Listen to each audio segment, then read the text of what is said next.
Good morning. Please join me in reading Luke chapter 12. We're going to be reading the first 34 verses today. If you have one of the Bibles that you find in front of you, it's page 565.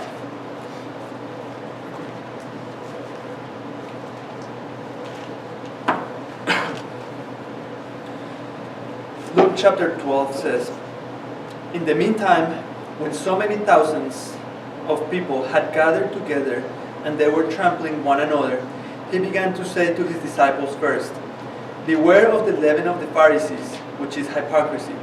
Nothing is covered up that will not be relieved, or hidden that will not be known. Therefore, whatever you have said in the dark shall be heard in the light, and what you have whispered in private rooms shall be proclaimed on the housetops. I tell you, my friends, do not fear those who kill the body, and fear that have nothing more than they can do. But I will warn you whom to fear.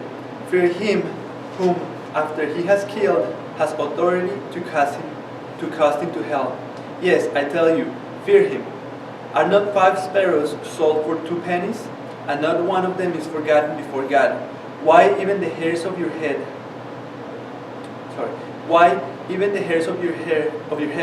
are all numbered. Fear not, you are of more value than many sparrows.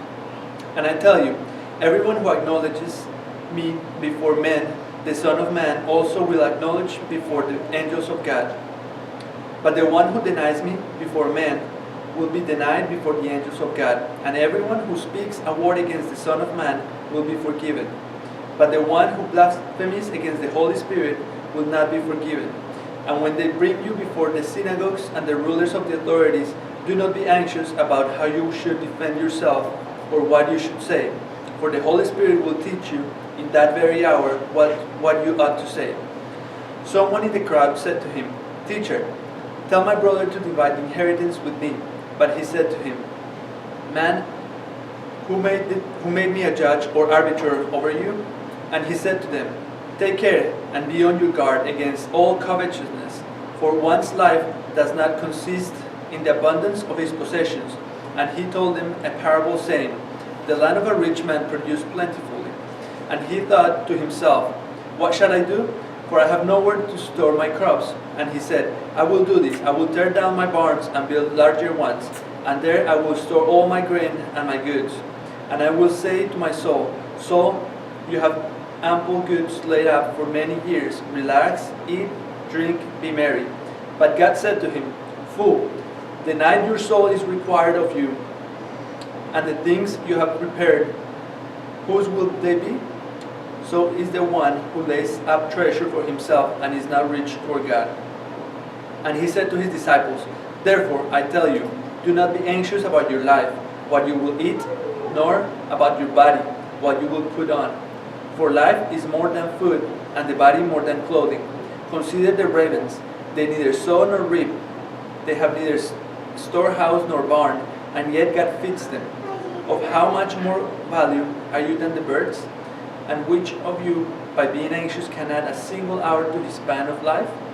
If then you are not able to do as small a thing as that, why are you anxious about the rest? Consider the lilies, how they grow. They neither toil nor spin. Yet I tell you, even Solomon, in all his glory, was not arrayed like one of these.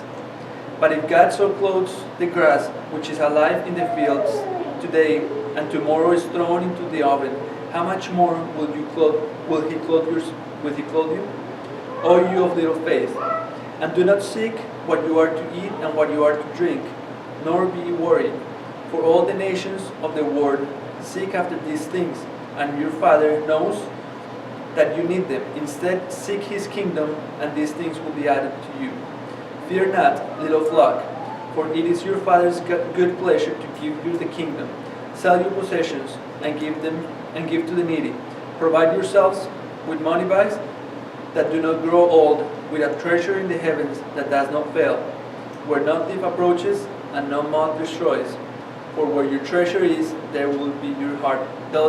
There will your heart be also." Let's pray together.